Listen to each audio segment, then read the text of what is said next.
Bienvenidos al podcast de la Iglesia La Comunidad de Cristo. Aquí podrás escuchar la palabra explicada expositivamente.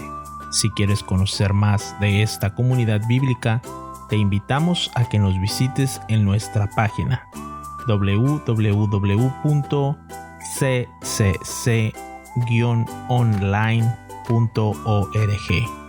Nuestra oración es que Dios hable a tu corazón y tu vida sea edificada con este mensaje.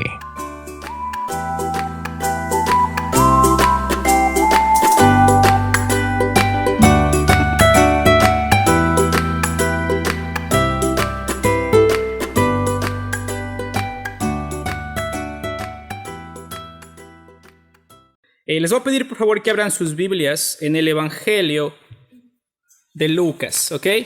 El Evangelio según San Lucas. Muy bien, entonces nosotros comenzamos esta aventura del libro de Lucas, no hace una semana, pero ya fueron 3 semanas que venimos predicando y un poco adentrándonos en este hermoso viaje que implica el estudiar uno de los evangelios, ¿ok? Y yo creo que lo llamo hermoso viaje porque al estudiar los evangelios estamos estudiando la perspectiva de Lucas acerca de el anunciamiento, así también como el nacimiento, la venida de Jesús, su vida y su ministerio, también su muerte, su resurrección y su ascensión. Es decir, lo hermoso del Evangelio de Lucas es que nos ofrece una perspectiva en la cual nos va a mostrar a Jesús como el siervo sufriente, como el que vino a morir, como el niño profetizado que nació de una mujer de la cual nadie había escuchado antes, el cual tuvo que huir de la ciudad porque el gobernador de ese tiempo quiso matar a Jesús apenas nació, y que después regresó y la gente lo quería poner como rey, pero el establecimiento religioso judío como tal, e incluso el establecimiento político romano, no querían que Jesús siguiera teniendo la fama que él tenía. ¿Por qué? Porque los judíos querían que él sea rey, y si ustedes recuerdan, para los romanos hay un solo rey que se llama César. Entonces nos encontramos en una perspectiva de la persona de Jesús como el Hijo del Hombre, como alguien humilde que no está buscando el reconocimiento humano, que no está buscando el reconocimiento de los líderes religiosos, sino que ha venido a buscar y a salvar lo que se había perdido. Entonces es una hermosa perspectiva en la cual cuando nos acercamos a Lucas capítulo 1, vemos a un escritor que no es judío, ¿ok? Lucas no es judío, pero vemos a un Lucas comprometido 100% con escribir un tratado, un evangelio que nos demuestre, como dice el versículo 4 de Lucas capítulo 1, para que conozcas bien la verdad de las cosas en las cuales has sido instruido. Y la anterior semana, mis hermanos, enfatizamos este hecho de que al salir esta mañana de acá y cada domingo que estamos estudiando la palabra, necesitamos tener en el corazón que las cosas que están escritas en el Evangelio de Lucas están puestas para que conozcamos bien la verdad, ¿ok? Bien la verdad acerca de quién es Jesucristo, qué es lo que Él vino a hacer a este mundo y qué es lo que Él requiere de nosotros como sus discípulos. ¿Ok? Entonces con Lucas, la anterior semana hablamos acerca de cómo dentro del Evangelio de Lucas, incluso si vamos a Lucas capítulo 14, simplemente es un adelanto, ¿no es cierto?, de lo que hablamos la anterior semana. Pero en Lucas capítulo 14, versículo 25, este es un tema muy importante en el libro de Lucas, y es que Lucas nos va a introducir a la verdad de que el seguir a Cristo requiere pagar un precio. ¿Ok? Y no tiene que ver con la billetera, sino tiene que ver con la vida de la persona que dice seguir a Cristo. Tiene que ver con un compromiso total, un compromiso completo. Y en el versículo 25 de Lucas capítulo 14 nos dice que grandes multitudes iban con él, y volviéndose Jesús les dice, ¿no es cierto?, si alguno viene a mí y no aborrece a su padre, madre, mujer e hijos, hermanos y hermanas, y aún también su propia vida, no puede ser mi discípulo. ¿Ok? Jesús no está promoviendo el odio, Jesús no está promoviendo que desde este momento ustedes no honren a padre y madre. No, Él está diciendo, miren, todo lo que se interpone en el amor entre nuestro corazón y Dios necesita bajarse de ese trono. Porque el que debe estar en ese trono de nuestro corazón es Jesús. Entonces, todo lo que valoramos más que Jesús y que sobre todas las cosas nos va a tentar y llevar al pecado, el Señor Jesús dice, si quieres ser mi discípulo, eso no puede ser parte de tu vida. Y por eso en el versículo 27 les dice que, y el que no lleva su cruz y viene en pos de mí. Esto debemos entenderlo muy bien, porque acá no nos está hablando de ser sacrificio por el pecado, porque ya Cristo se sacrificó una sola vez y para siempre. ¿Ok? No está diciendo sacrifíquense y paguen por sus pecados, porque ya Lucas nos va a decir, Cristo se sacrificó por ustedes, ¿ok? Ocupó su lugar en la cruz. Pero ahora, si ustedes realmente quieren ser cristianos, si realmente se dicen llamar cristianos, necesitan entender que el seguir a Cristo requiere sacrificio.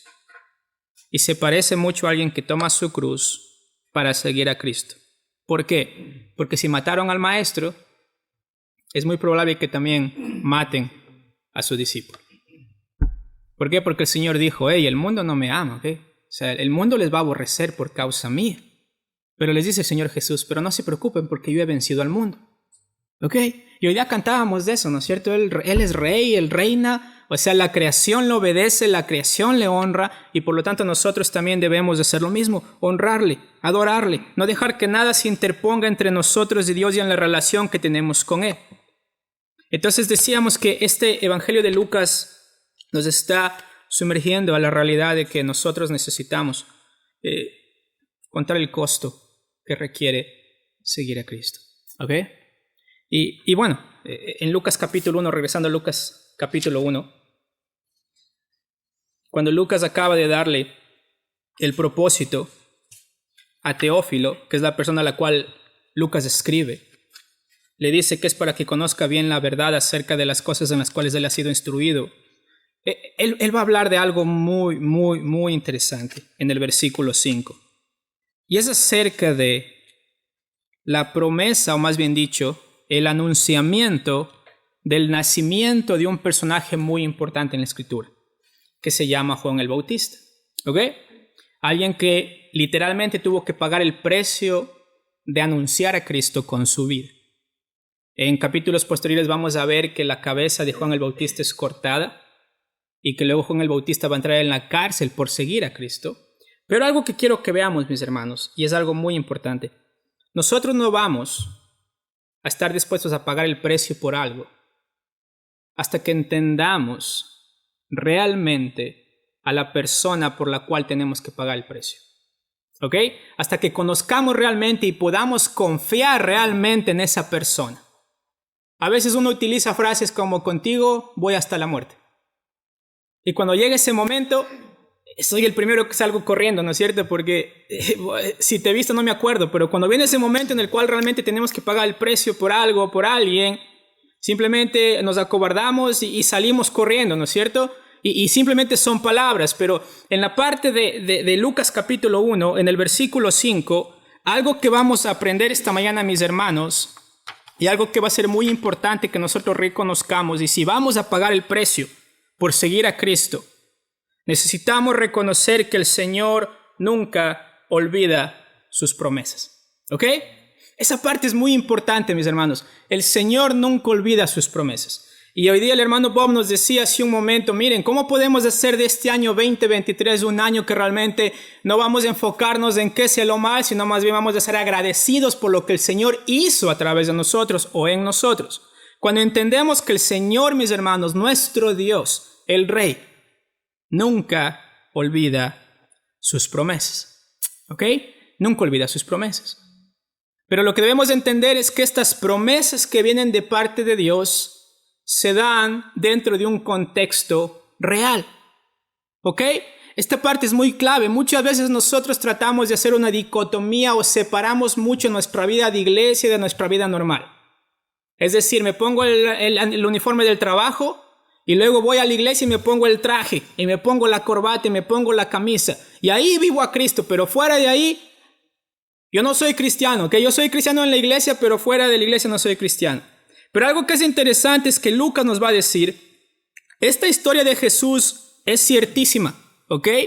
Los apóstoles dieron la vida por esta historia, por anunciar el nacimiento de Cristo, por anunciar su muerte y su resurrección. Y nos va a decir que debemos entender que el Señor nunca olvida sus promesas, aún en medio de contextos difíciles. ¿Ok? Esto es clave. Aún en medio de contextos difíciles. ¿Por qué digo esto? Porque acá nos va a dar la historia de una pareja que se llama Zacarías y su esposa se llama Elizabeth. Aunque ellos vivían en el contexto del templo en Jerusalén, mis hermanos, necesitamos entender que ellos debían recordar que el Señor nunca olvida sus promesas, primeramente en medio de un contexto histórico. ¿Cuál es ese contexto histórico? Primera cosa, el versículo 5. Miren lo que dice ahí. Hubo en los días ¿de quién? De Herodes, rey de Judea, un sacerdote llamado Zacarías. Primeramente, mis hermanos, recordemos que el Señor nunca olvida sus promesas en medio de un contexto histórico. Miren lo que dice acá. Zacarías era de la clase de Abías, su mujer era de las hijas de Aarón y se llamaba Elizabeth. ¿Ok? Entonces, si ustedes son cristianos que viven en el primer siglo y ustedes están bajo el reinado de Herodes, debían entender esto, mis hermanos. Herodes, en Mateo capítulo 2, cuando Jesús nace, una de las últimas cosas que él hace en su reinado, ¿saben qué es? Dar el edicto de matar a todos los niños menores de 2 años. ¿Por qué? Porque los reyes magos, porque los sabios del oriente no regresaron por él, sino se fueron por otro camino porque el ángel les dijo. Entonces este hombre Herodes gobernó desde el año 34-35 a.C. hasta el año 4 a.C., ¿ok? Y él era conocido por su sed de poder, su inteligencia en cuanto a construir estructura en la ciudad. Y si ustedes se dan cuenta, el templo que ellos tienen ahora en Jerusalén se llama, ya no más el templo de Salomón, sino se llama ¿qué? El templo de Herodes. Él lo reconstruyó. Él amaba esta parte arquitectónica en la ciudad. Entonces, si él construye el templo, ¿a quién le deben honor las personas que están ahí en el templo de acuerdo a Herodes? No a Jehová, sino a Herodes. Entonces entendemos que estas personas, aunque estaban en un contexto religioso, ellos estaban en el peligro de un contexto histórico, de un gobernante que lo último que él quería era un rey que compita con el trono en el cual él estaba sentado. ¿Ok? Muy clave. Entonces, mis hermanos, es difícil recordar las promesas del Señor cuando vemos que hay alguien sentado en un trono que si yo digo que confío en el Señor, puede cortarme literalmente la cabeza. Entonces, por eso Lucas nos dice, hubo en los días de Herodes, rey de Judea. No dice emisario del César o rey de Roma, dice rey de Judea. Y si ustedes recuerdan, cuando Jesús está siendo acusado, ¿qué es lo que dice Pilatos? Aquí está su rey. ¿Y qué dicen los judíos? No tenemos a más rey, sino ¿a quién? A César.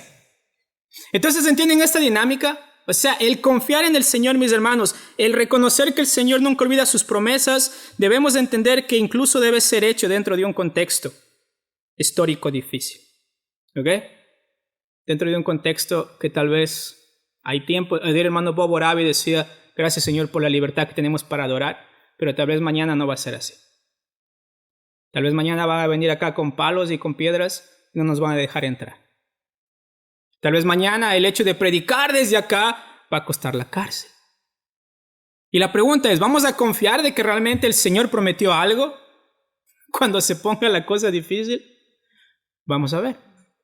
Pero mis hermanos, el Señor nunca olvida sus promesas en medio de un contexto histórico. ¿Ok?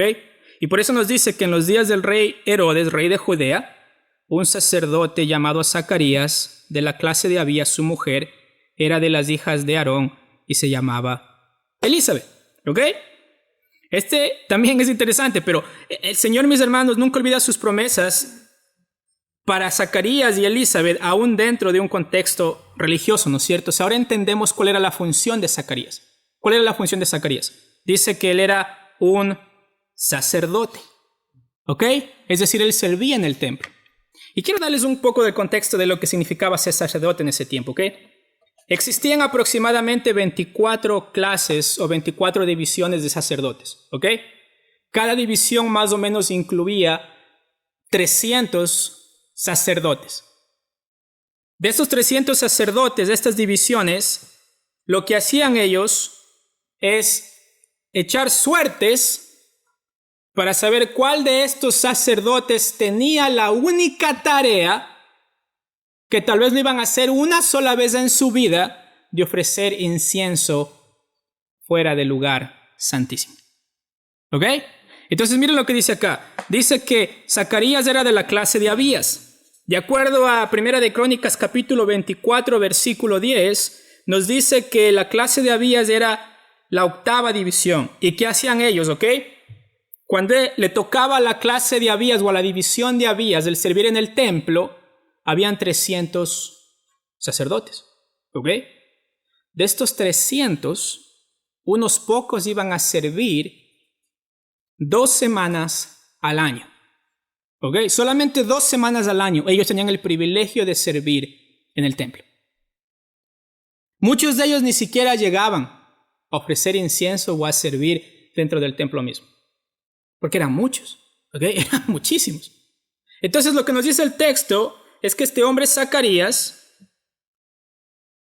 de la clase de Abías, era sacerdote. Su mujer era descendiente de Aarón y se llamaba Elizabeth. Ahora, mis hermanos, ¿qué significa el nombre Zacarías? El nombre Zacarías significa el Señor recuerda.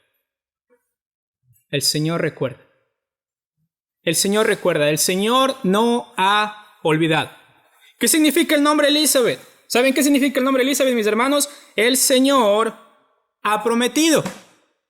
Eso significa el nombre de Zacarías y Elizabeth. Entonces, mis hermanos, entendamos algo. El contexto histórico es difícil con Herodes, ¿ok? Pero ahora piensen de esta manera.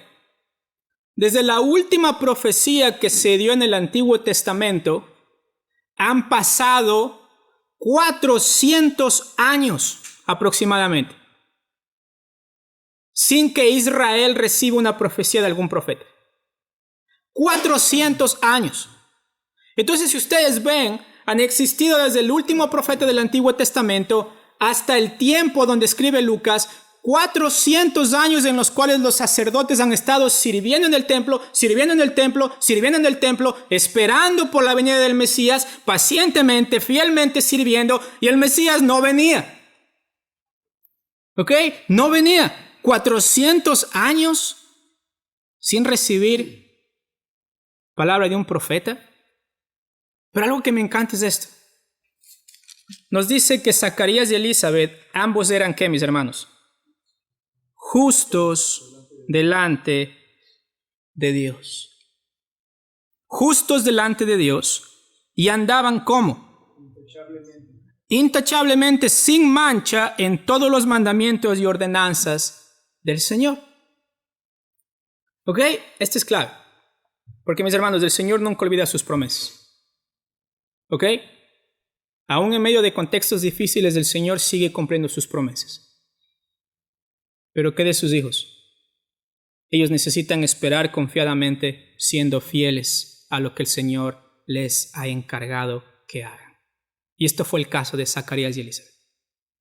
Nos dice que aún en medio de esa espera, aún en medio de ese tiempo que pasó, 400 años, que le llaman los 400 años de silencio, ellos esperaron confiadamente, siendo fieles a lo que Dios les había establecido. Miren lo que dice acá. Ambos eran justos delante de Dios. Eran intachables. No había nada, ninguna acusación que se levante en contra de ellos. ¿Ok? No había nada. Y me encanta porque dice, ellas andaban irreprensibles ¿en qué? En todos los mandamientos y ordenanzas del Señor. Entonces, mis hermanos, ellos están esperando para que Cristo venga. Zacarías está anhelando ver el día en el que el Mesías va a venir. Pero ¿cómo ellos esperaban? Siendo fieles a lo que el Señor les había puesto para que ellos hiciesen. ¿Ok? Y a veces, mis hermanos, uno confía en el Señor, ¿no es cierto? Y uno dice, Señor, cuando me des lo que yo quiero, voy a comenzar a vivir como tú me pides. Pero uno debe entender que si nosotros creemos que el Señor nunca olvida sus promesas, debemos vivir fielmente aunque no recibamos lo que nosotros queremos o las cosas no salen como nosotros pensábamos. Y acá me encanta cómo describe el carácter de Zacarías y de Elizabeth. Ambos eran justos delante de Dios, andaban irreprensibles. ¿Saben qué significaba esto? Que el hecho de esperar fielmente por el Mesías exhalaba una piedad que era ejemplo para los demás. Era una pareja piadosa. ¿Ok? Esperaban en las promesas del Señor confiadamente siendo fieles y eso se expresaba en un ejemplo de piedad. De piedad. Y luego el versículo 7 nos da un contraste, mis hermanos, y esta parte yo creo que es también una de las partes más difíciles, porque nosotros esperamos en las promesas del Señor, así como estaba esperando Zacarías y Elizabeth. Pero ¿saben qué? Es necesario esperar a un medio del contexto adverso. ¿Por qué? Porque acá viene el versículo 7. Y acá nos da un pero, mis hermanos, y este es un pero muy difícil para procesar para Elizabeth y Zacarías. ¿Cuál es este pero? Miren el versículo 7. Pero, ¿qué? No tenían hijo. ¿Ok? Versículo 7. Pero no tenían hijo. ¿Ok? Y no es que ellos tomaron la decisión como pareja de decir vamos a disfrutar la vida de sacerdotes y no queremos tener ningún estorbo. Por eso no queremos hijos. Nos dice el versículo que Elizabeth era estéril. ¿Ok? Y mis hermanos, en Levítico capítulo 20, la ley decía que si el no tener hijos, más bien dicho, la ley decía que el no tener hijos muchas veces era por causa de pecado sexual o por causa de cometer atrocidades en el ámbito sexual. Entonces, ese era uno de los casos en los cuales en Levítico 20 se decía que el Señor no permitía que la gente tenga hijos a causa de su pecado. Entonces acá con Elizabeth, la palabra nos dice que ellos eran justos. ¿Ok? Nos dice que ellos abrazaban y eran irreprensibles y amaban a Dios con todo su corazón.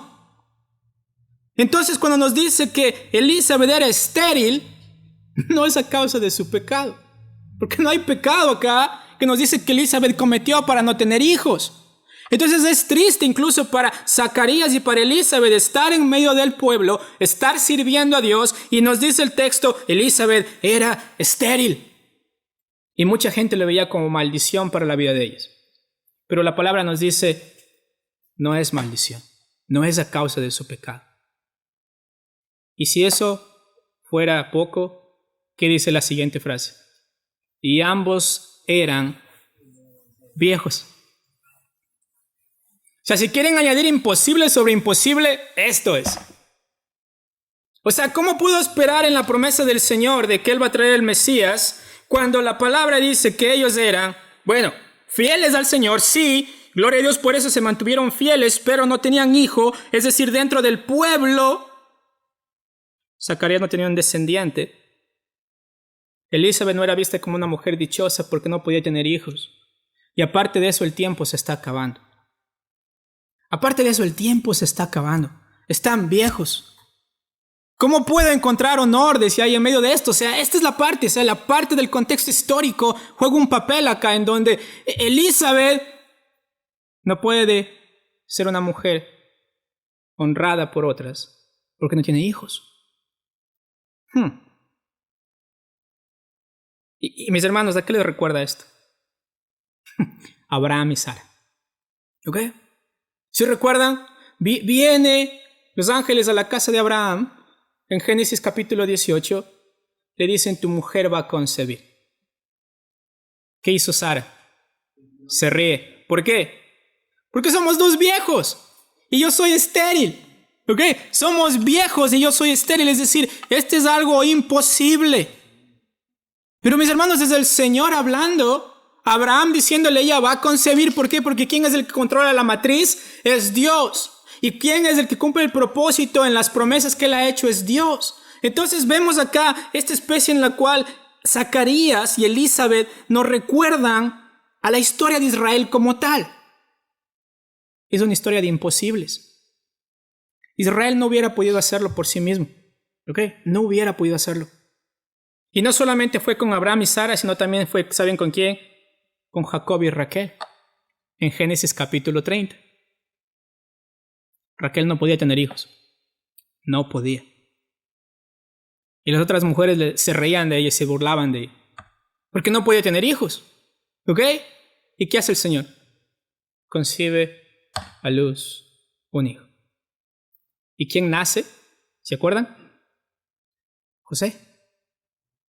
Y esta parte me encanta porque ¿quién es José? El que el Señor usó para que el pueblo pueda encontrar comida en los 7 años de hambruna más intensas en la historia de Egipto y del mundo conocido en ese tiempo. Entonces, si ven, mis hermanos, cómo el Señor cumple sus promesas, y lo cumple a través de demostrarnos que para nosotros va a ser imposible, pero para Él sí es posible. Y es en un contexto adverso, mis hermanos. Igual también ustedes se acuerdan con Samuel, el profeta Samuel. Su papá, Elcana y Ana, ¿qué era Ana? Ana era estéril. Y ellos eran viejos. Viejos. O sea, no había cómo. Ustedes ponían 1 más 1, 2. O sea, acá no va a haber cómo. ¿Cómo puede ser que el Señor saque un profeta de esta pareja? Un profeta que va a ser un emblema del pueblo de Israel. Un profeta que va a ungir al rey de Israel. Un profeta que va a ungir a David, del cual va a venir Jesucristo. ¿Ok? El contexto es adverso, mis hermanos. La historia de la Escritura nos demuestra que el Señor cumple sus promesas en medio de contextos adversos, en medio de imposibles, en medio de circunstancias que nosotros decimos, es imposible que Dios haga algo con esto. Y el Señor dice, exacto, es imposible para ti, pero no para mí. Y el Señor lo hace. ¿Con quién más? No sé si se acuerdan. Manoa y la esposa de Manoa, que son los papás de Sansón. Igual. ¿Cómo puede ser? Estamos viejos. Soy estéril. ¿Qué va a hacer el Señor conmigo? No puede hacer nada. Y mis hermanos, el Señor dignifica. Tanto a Sara, como a Raquel, como a Ana, como a la esposa de Manoa, así también Elizabeth. Y premia la fidelidad de Elizabeth. ¿Ok? Y les demuestra, mira, tengas o no tengas hijos, tú tienes que ser fiel al que te llamó. Pero el Señor en su gracia y en su misericordia, ¿qué nos dice en Lucas capítulo 1, mis hermanos? Versículo 8. Dice que aconteció que ejerciendo Zacarías del sacerdocio delante de Dios, según el orden de su clase. Y acá, mis hermanos, vemos cómo el Señor comienza a cumplir su promesa. ¿Saben por qué? Porque esta promesa se ha venido cocinando desde Génesis capítulo 12, y no desde Génesis capítulo 12, sino desde Génesis capítulo 3, versículo 15. Esperando por ese que va a aplastar a la serpiente su cabeza. Esperando por ese que es el descendiente de Abraham, de Isaac, de Jacob, esperando por el descendiente de David. ¿Y cómo se da este cumplimiento de la promesa, mis hermanos? Y esto es hermoso. Mire, dice que aconteció que ejerciendo Zacarías el sacerdocio delante de Dios según el orden de su clase, o sea, le tocó a él esa semana el servir en el templo. Esa semana específica. ¿Es coincidencia? Es providencia. El Señor lo quiso así. Y no solamente dice eso, sino dice el versículo 9 que, conforme a la costumbre del sacerdocio, le tocó en suerte que ofrecer el incienso entrando en el santuario del Señor. Mis hermanos, acá vemos el Señor premiando la fidelidad de un hombre viejo al hecho de que si el Hijo no venía, él necesitaba seguir siendo fiel al Señor en lo que el Señor le ha llamado. Y se da uno de los privilegios más grandes que Zacarías podía haber tenido en su vida: el ofrecer incienso dentro del templo. Las probabilidades, mis hermanos, eran muy bajas, pero el Señor recuerda sus promesas. ¿Ok? Y el Señor usa a Zacarías y primero le da el privilegio de ofrecer incienso en el santuario del Señor, algo que él iba a hacer una sola vez en su vida. Y dice el versículo 10, y toda la multitud estaba afuera orando a la hora del incienso. ¿Por qué? Porque eso tiene que subir con olor fragante a Dios, tiene que llenar la parte del lugar santísimo, tiene que ser aceptado por Dios. Y la gente está orando afuera a la hora del incienso. ¿Y qué dice el versículo 11, mis hermanos? Y se le apareció un ángel del Señor puesto en pie a la derecha del altar del incienso. Y si ve, comienza el plan de cumplir la promesa que el Señor había hecho. Y dice que se turbó Zacarías al verle y le sobrecogió temor. Y esta parte es interesante, ¿saben por qué? Porque Zacarías tiene el privilegio de entrar y ofrecer incienso. Una oportunidad de una sola vez en su vida. Tal vez lo que él más anhelaba en su vida como sacerdote. Pero ¿qué es lo que el Señor tenía preparado para Zacarías adentro en el templo?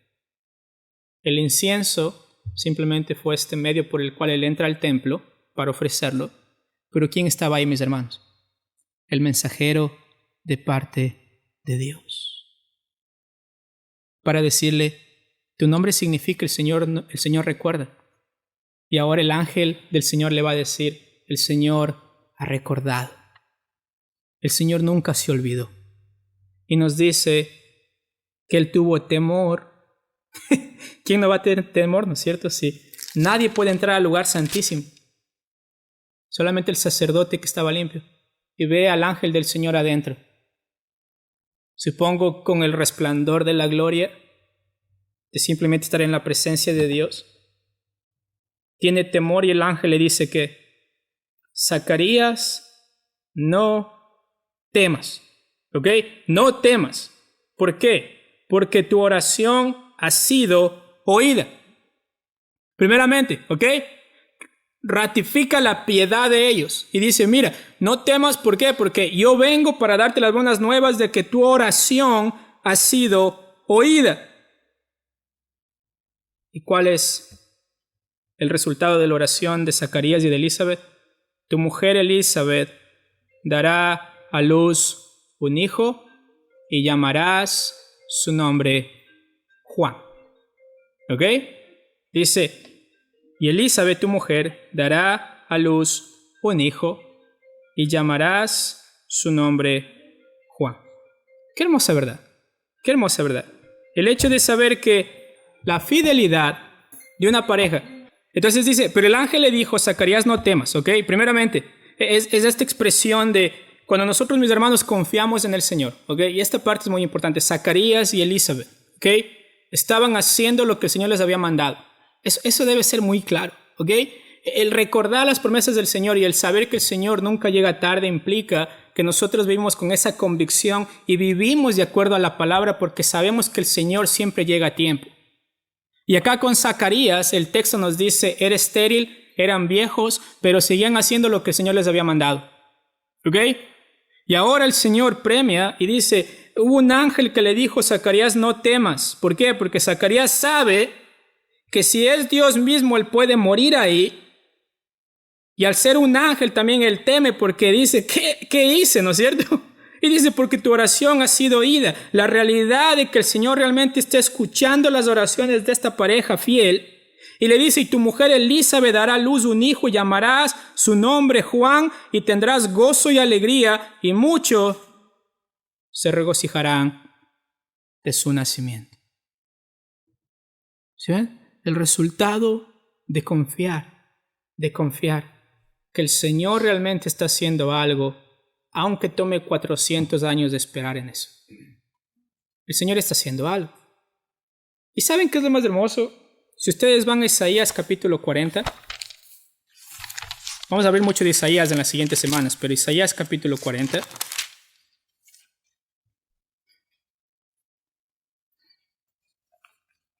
Porque esto sobrepasa a Zacarías y Elizabeth, ¿ok? Esto es acerca de Cristo. Es Cristo el personaje principal acá. Pero lo interesante es que Lucas quiere comenzar con Juan el Bautista. ¿Por qué Lucas comienza con Juan el Bautista? Miren lo que dice Isaías capítulo 40. Isaías capítulo 40. ¿Lo tenemos? Versículo 1. Ok, miren lo que dice. Consolaos, consolaos, pueblo mío, dice vuestro Dios. ¿Ok? Un mensaje de amor, un mensaje de esperanza, un mensaje de que miren, el lloro no va a ser para siempre, el dolor no va a ser para siempre, el consuelo va a venir. Y dice el versículo 2, hablad al corazón de Jerusalén, decidle a voces que su tiempo es ya cumplido, que su pecado es ¿qué? ¡Wow! Dice que su pecado es perdonado, que doble ha recibido de la mano de Jehová por todos sus pecados. Qué hermoso es, mis hermanos, este mensaje que recibe Zacarías desde el principio de un mensaje de restauración. De restauración es como que es un mensaje que refresca el corazón del pueblo como tal. ¿Por qué? Porque ellos recuerdan el versículo 3 de Isaías 40 que dice que voz que clama en el desierto, preparad camino a Jehová, enderezad calzada en la soledad a nuestro Dios. ¿Ok? ¿De quién está profetizando, mis hermanos? Está profetizando de Juan el Bautista. Está profetizando de este mensajero que va a preparar el camino ¿de quién? Del Señor, de Cristo. Es decir, cuando Zacarías recibe la noticia es más grande que solamente el hecho de recibir un hijo. ¿Ok? No es como una charla motivacional de que Dios lo puede hacer todo porque si Él quiere. No, acá es una parte de decir todo lo que está escrito en el Antiguo Testamento está cumpliéndose aquí. Viene el mensajero, viene el que prepara el camino del Señor. La espera ha terminado. La promesa se está cumpliendo. El Señor no mintió. El Señor nunca dejó solo a su pueblo. Y por eso en Lucas capítulo 3 va a utilizar esto. Va a citar Lucas de este versículo de Isaías 40 para referirse a Juan el Bautista.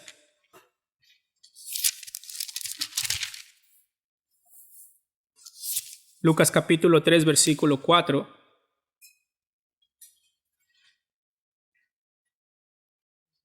¿Lo tenemos? Hablando de Juan el Bautista dice, como está escrito en el libro de las palabras del profeta Isaías, que dice que voz que clama en el desierto, preparad el camino del Señor, enderezad sus sendas. Y dice el versículo 5, todo valle se llenará y se bajará todo monte y collado, los caminos torcidos serán enderezados y los caminos ásperos allanados. ¿Y qué dice acá? Y verá toda carne la salvación de Dios. ¿Por qué? Porque ¿a quién está preparando el camino Juan el Bautista? A Jesús. Y mis hermanos, Zacarías, un hombre viejo, con su esposa que eran viejos, el Señor les da el privilegio de que el que prepara el camino del Señor nazca del vientre de esta mujer. Y Lucas dice, lo imposible es posible porque está dentro del plan de Dios. No porque nosotros somos el personaje principal de la historia. Entonces acá no es acerca de Zacarías y Elizabeth. Acá es acerca de que el Señor, mis hermanos, cumple sus promesas. Y el Señor la cumplió al enviar a Juan el Bautista. Y miren lo que dice Malaquías, ¿ok? Sé que está al final del Antiguo Testamento, ¿ok? Malaquías, capítulo 3.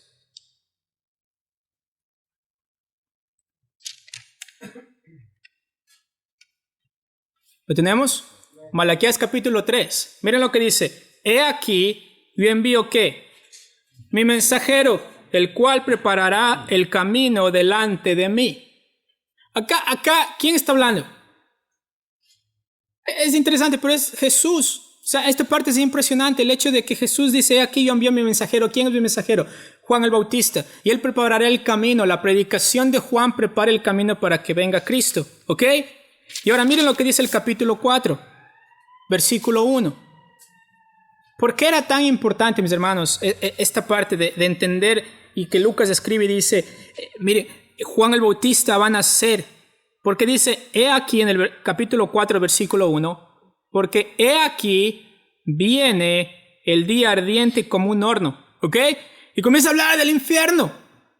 Y comienza a hablar del castigo. Y dice, viene como un horno y todos los soberbios y todos los que hacen maldad serán estopa.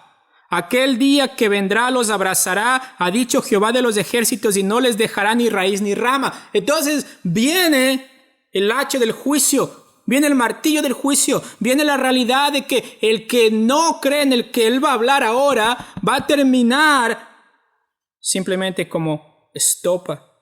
El fuego lo va a consumir. Pero dice el versículo 2 que más a vosotros.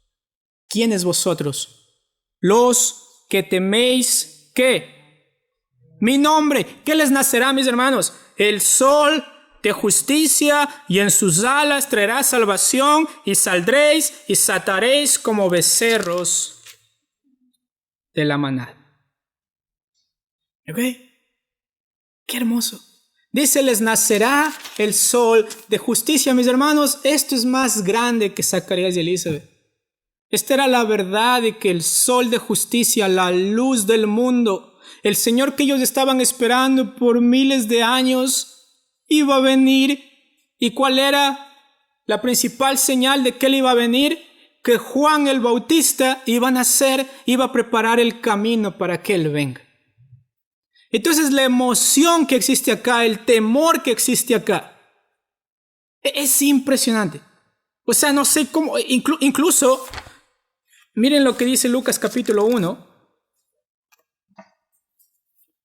Lucas capítulo 1, versículo 18. ¿Ok? Me salté los otros versículos porque vamos a hablar la siguiente semana de ellos.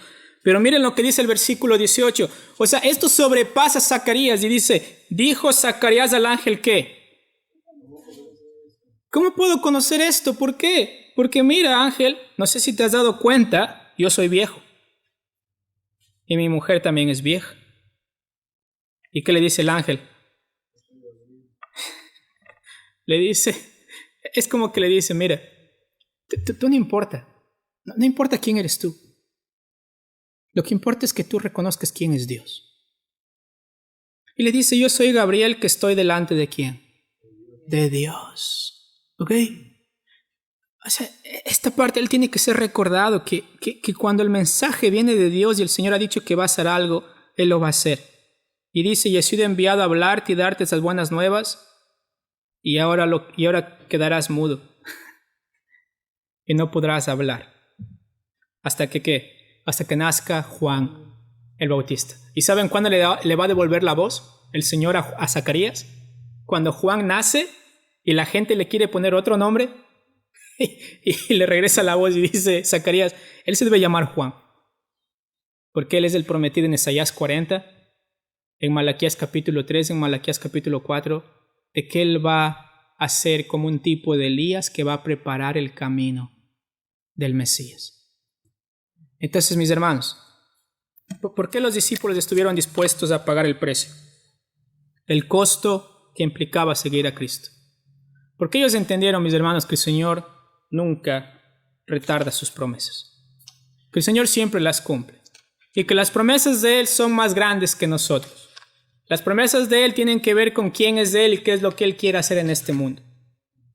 Y mientras tanto nosotros esperamos en esas promesas, o más bien dicho, ya disfrutamos del hermoso cumplimiento de la venida de Cristo Jesús, ahora nosotros esperamos también su venida, su segunda venida. ¿Y cómo lo esperamos? Atentos, fieles, haciendo lo que Él quiere que nosotros hagamos, que no nos sorprenda. Incluso Zacarías, en medio de su vida justa, humanamente se le hace difícil a Zacarías entender cómo puede ser que yo siendo viejo. Pero recuerden, Sara tuvo la misma duda. Y yo creo que Abraham también tuvo la misma duda. Pero mis hermanos, la vida cristiana es confiar fielmente en el Señor, sabiendo que el Señor va a cumplir sus promesas y que nuestro trabajo, mis hermanos, es ser fieles a lo que Él nos ha mandado hacer. Y acá lo hermoso de Lucas capítulo 1 es que la espera ha terminado. El mensajero ha venido y va a preparar el camino de Cristo Jesús para que Él venga. Y mis hermanos, por eso nos dice que en Lucas capítulo 1 que cuando ellos, versículo 14 dice, y tendrás gozo y alegría, y muchos se regocijarán de su nacimiento. ¿Por qué? Porque no es una persona cualquiera. Es el que anuncia el evangelio del que ha de venir de Cristo Jesús. Entonces, mis hermanos, les animo a que mientras estamos esperando por la segunda venida de Cristo, estamos esperando el arrebatamiento, estamos esperando que el Señor nos lleve a casa si así Él lo requiere, que podamos estar fieles, irreprensibles, andando en su palabra, no descuidados, no sorprendidos de que el Señor siempre va a cumplir sus promesas. Amén. Vamos a orar. Amado Señor, gracias Padre por esta hermosa mañana. Gracias Señor por la bendición de leer su palabra y de Señor saber que usted es fiel, Señor. En medio de contextos difíciles, en medio, Señor amado, de persecución, en medio, Señor y Dios, del tiempo, de la espera, usted, Señor amado, siempre va a cumplir lo que usted ha dicho. Gracias por enviar a Cristo Jesús. Gracias porque leemos la historia en el Evangelio de Lucas. Y Señor amado, vemos como muchas veces nosotros tomamos muy a la ligera lo que la Escritura nos dice, Señor amado. Pero permítanos gozarnos, Padre. Gozarnos en la verdad de que Cristo ya vino por primera vez y murió en esa cruz para pagar el precio por el pecado, para que nosotros podamos ser sepultados juntamente con Él y ser resucitados juntamente con Él. Y para que podamos confiar de que todo lo que falta en su palabra para cumplirse, usted lo va a hacer al pie de la letra, Señor amado. Permítanos vivir en el Espíritu Santo, caminando en Él, andando en Él, siendo llenos de Él y guardando su palabra, Señor amado, para que cuando usted venga podamos, sin tener vergüenza, Señor amado, recibir de parte de usted la aprobación, buen siervo y fiel. En lo poco fuiste fiel, en lo mucho te pondré. Gracias, Señor, porque no lo hacemos por eso, Padre, pero somos fieles por la obra que usted ya hizo en nosotros. En el nombre de Cristo Jesús. Amén.